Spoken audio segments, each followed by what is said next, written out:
To my channel advocate club. So आज हम लोग इसेंशियल कमोडिटीज़ एक्ट देखेंगे फ्रेंड्स, जो बहुत छोटा है। सेक्शन 1 to 16 सिर्फ 16 सेक्शन है इसमें।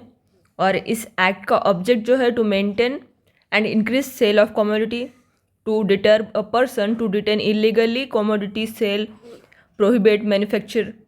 Next one, to control the domestic price of commodity. ये सब इसके ऑब्जेक्ट्स है friend.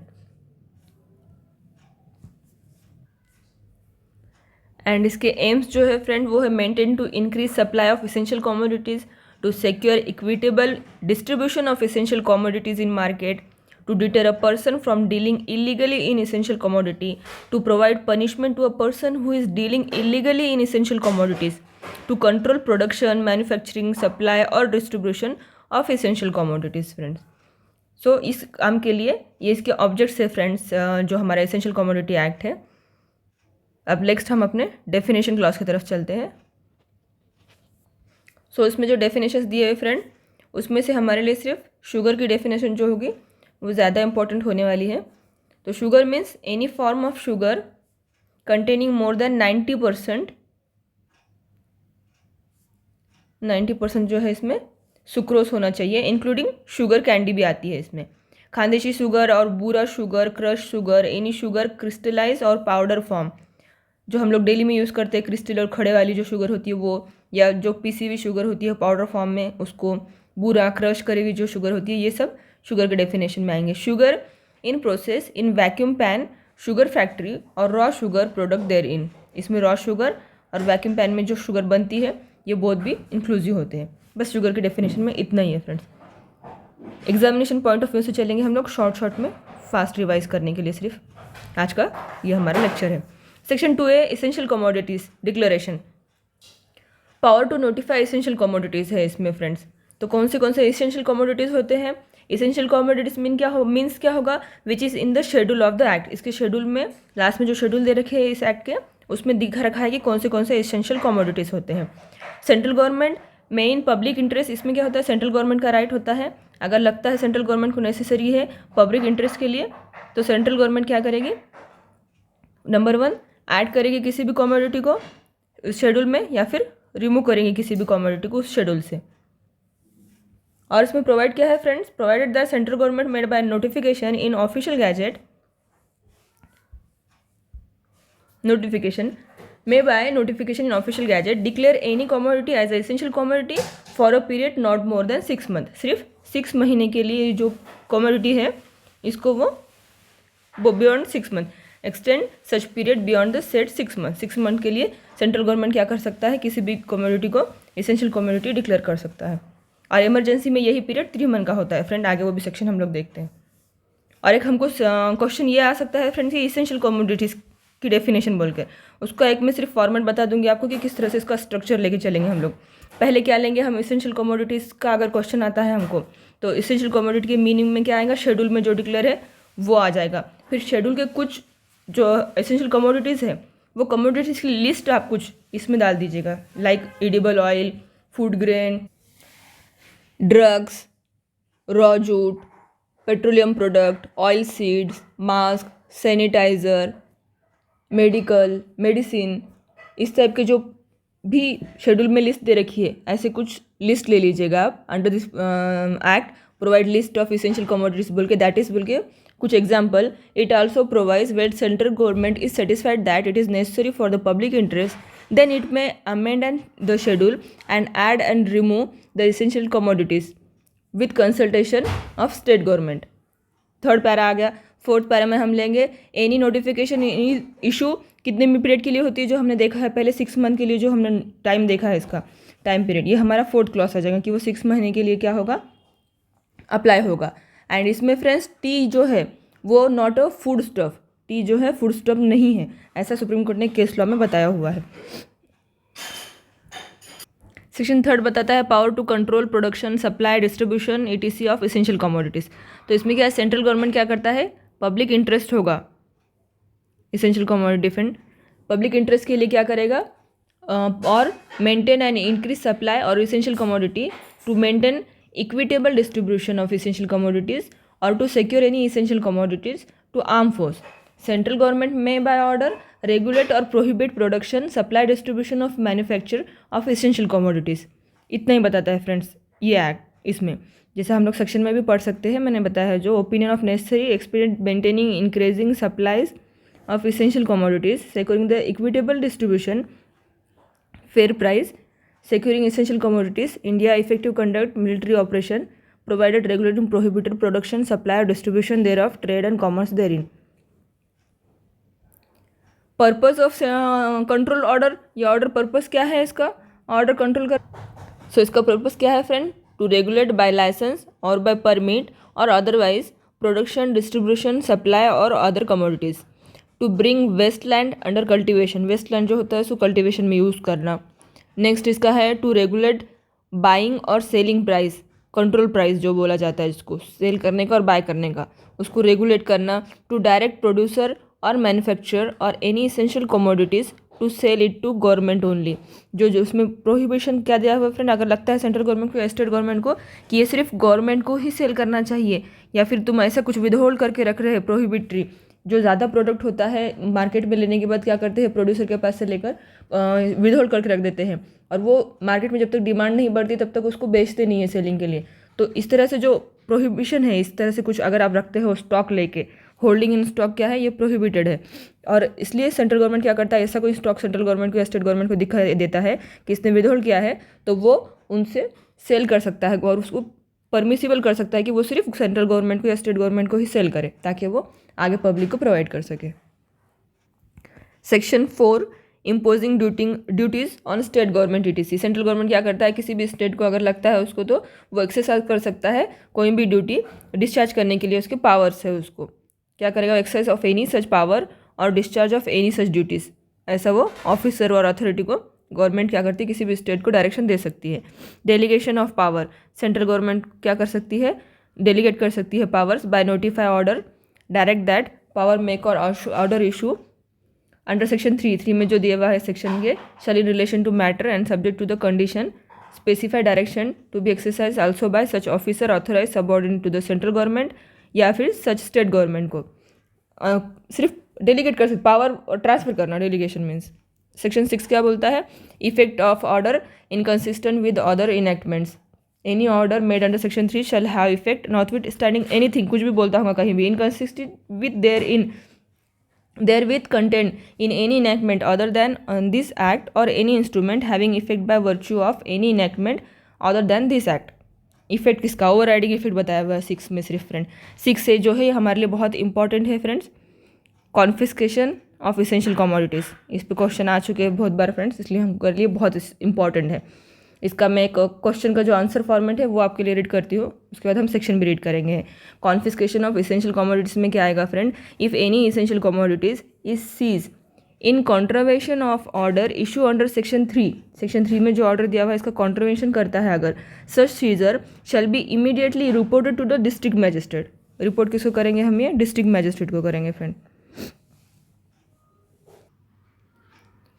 As collector of the district, whether with or without prosecution, district magistrate or collector may direct that it shall be produced before him for inspection.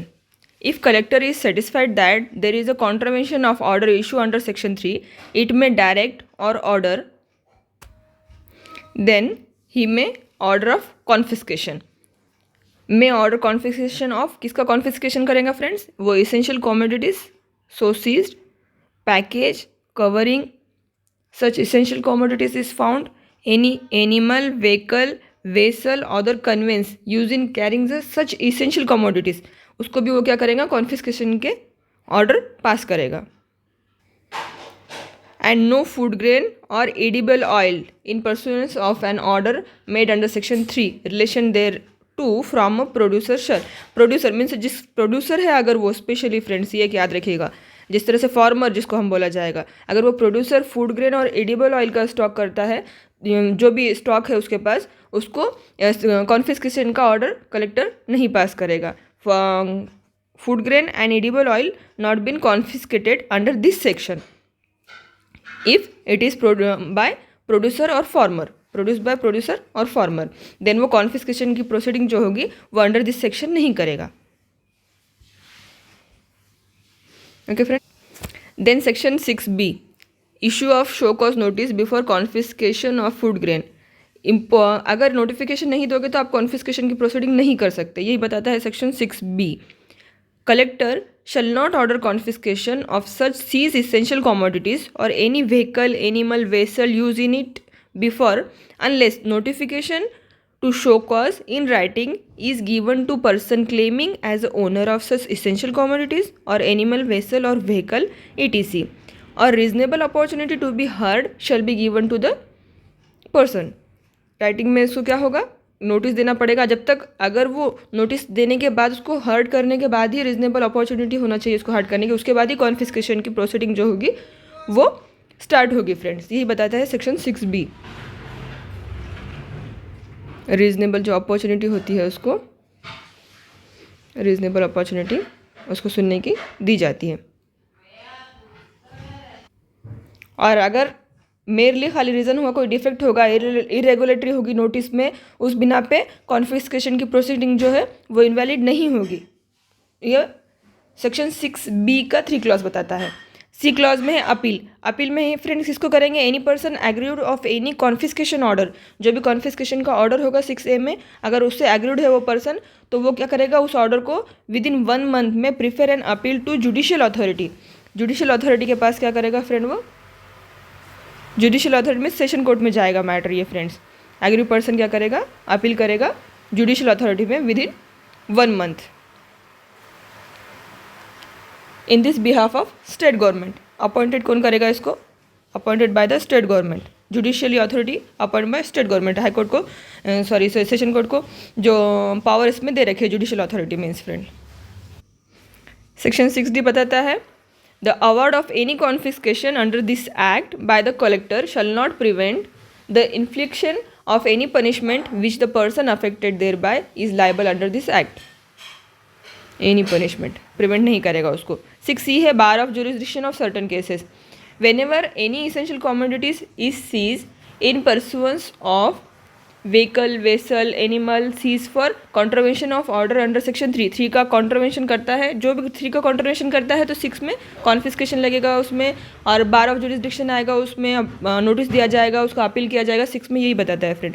तो इसमें क्या है, contravention करते हैं अगर सेक्शन 3 का तो खाली इसमें पावर है कलेक्टर को और जुडिशियल मैजिस्ट्रेट को, सॉरी जुडिशियल अथॉरिटी को, कंट्रोलर, कलेक्टर और जुडिशियल अथॉरिटी को इसमें अपॉइंट जो किया गया है 6E में, उसी को पावर है रिलीज़ करने का वो सच इसेंशियल कॉमोडिटीज़ और व्हीकल, वेसल और एनिमल यूज किया जाता है जो ये कन्वे करने के लिए इसेंशियल कॉमोडिटीज़। ओनली कलेक्टर और जो हमारा जुडिशियल अथॉरिटी दे रखी है इसमें सिर्फ उसी को पावर है, अदरवाइज किसी और को पावर नहीं होगा इसमें। Not standing anything court, tribunal or other authority shall not have a jurisdiction, किसी को भी अथॉरिटी इसमें नहीं दे रखी है।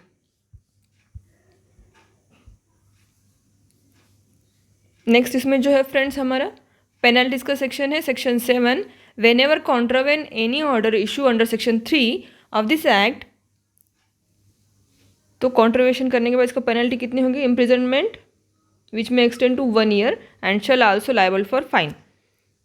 और क्या है सेकंड इसमें, in case of any other order with imprisonment for term which not less than 3 month, 3 month से कम नहीं होगी, but which may extend to 7 year तक दी जा सकती है।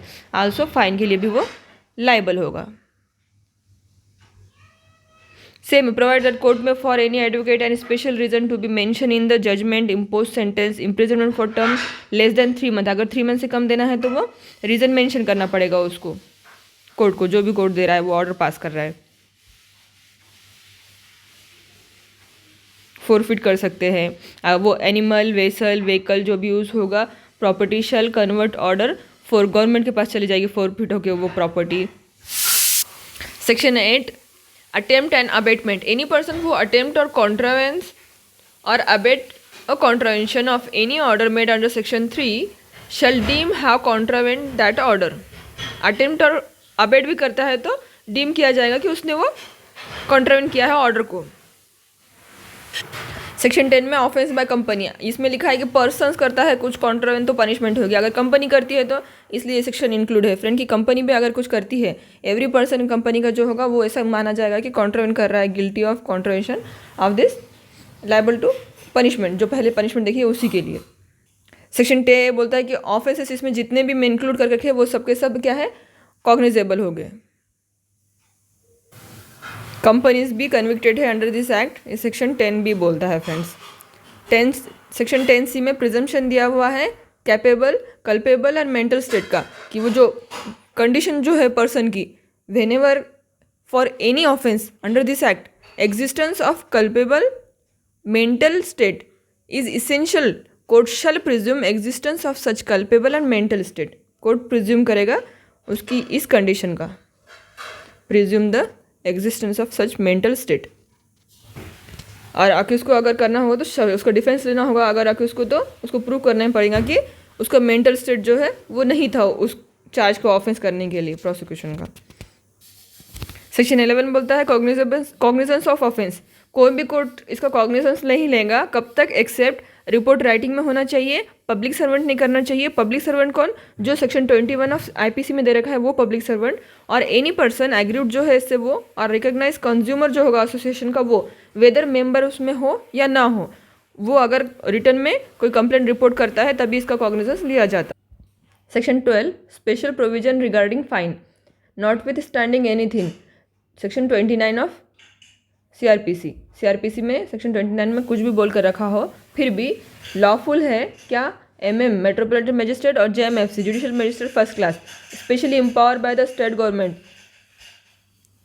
पास to sentence of fine exceeding 5,000 rupees on any person convicted of contravening any order made under section 3, वो पास कर सकता है सेंटेंस, कितना 5,000 रुपीज़ कन्विक्ट करता है या कॉन्ट्रावेन करता है any of the order of section 3 का। तब पावर टू ट्राई समरली, इसमें central government is opinion that situation is arisen where in interest of production supply distribution essential commodities being essential commodity refer clause A, जो भी essential commodities है central government को अगर opinion लगता है तो वो क्या कर सकता है, समरली ट्राई कर सकता है, should be tried summarily after it is issue before both houses of parliament. Section 12B grant of injunction by civil courts, कोई भी सिविल कोर्ट ग्रांट नहीं कर सकता है injunction against central government, unless कब तक नहीं कर सकता फ्रेंड वो, until after notice of application of injection or other relief given to such government or officer. Section 13 में प्रिजम्पशन है friends, presumption as to order, जो भी प्रिजम्पशन क्या करेगा, shall presume, court shall presume that order was so made by authority within meaning of Indian evidence act. Indian evidence act में हमारा जो दे रखा है, अथॉरिटी जो ऑर्डर पास करती है उसको प्रिज्यूम किया जाएगा कि इसी अथॉरिटी ने ये ऑर्डर पास किया है। सेक्शन 14 बताता है कि burden of prove in certain cases, तो बर्डन किस पे होगा फ्रेंड्स, बर्डन होगा एक्यूज पे, इसमें प्रोसिक्यूशन पे होता है ना हमारे पास जनरली, तो इसमें एक्यूज पे बर्डन शिफ्ट किया हुआ है friend, burden of proving such authority permission shall be on him, क्या होगा यहाँ, इन शॉर्ट एक्यूज पे होगा बर्डन प्रूफ करने का। Okay, whenever authority is essential to possess any essential commodities and any person who is accused under this act found in possession of such commodity, court shall presume that it has no authority to possess such commodity and burden of proving that he had authority is on the accused. फिर section 15 है 16 तो repeal हो चुका। So friends, ये था हमारा छोटा सा एसेंशियल कमोडिटीज एक्ट, जिसमें सेक्शन 3 और 7 बहुत ज़्यादा इंपॉर्टेंट है। 3 में जो भी ऑर्डर्स दिए हुए उसका कॉन्ट्रन करते हैं, तो सेक्शन 7 में उसका पनिशमेंट है, और सेक्शन CA में कॉन्फिस्केशन प्रोसीडिंग है, जो भी बहुत ज़्यादा इंपॉर्टेंट है हम लोगों के लिए। और उसमें ABCD जो है अपील का, नोटिस का, ABC सेक्शन 6 का, वो एक इम्पॉर्टेंट हमारे लिए।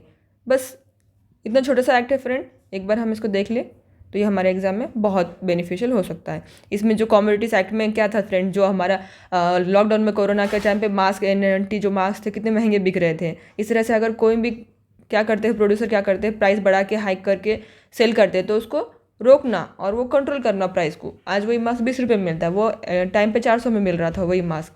तो जो इंजेक्शंस थे वो टाइम पे वो कितने महंगे मिल रहे थे। इस तरह से अगर कोई भी महामारी आती है, कुछ भी प्रॉब्लम क्रिएट होता है हमारे देश में, तो उस टाइम पे जो भी कमोडिटीज़ होते हैं इसेंशियल, जो लिस्ट में दिए हुए हैं, और जैसा N90 जो मास्क है हमने बाद में अमेंड करके डाला कि तो उस टाइम पे 400 तक बिक रहा था मास्क, उसको कम प्राइस करके जो पब्लिक को, जनरल पब्लिक को बेनिफिशियल हो, इसलिए ये बस सेंट्रल गवर्नमेंट इस एक्ट को बना के रखा है कि हम लोगों को बेनिफिशियल हो। कोई भी जो प्रोड्यूसर है, प्रोडक्ट ज़्यादा प्राइस पे ज़्यादा बेनिफिट लेके वो खुद का फ़ायदा और हमारा नुकसान ना हो जनरल पब्लिक का, इसलिए ये एक्ट है in short friends. I hope you understand. Please share, like, comment. Thank you for watching.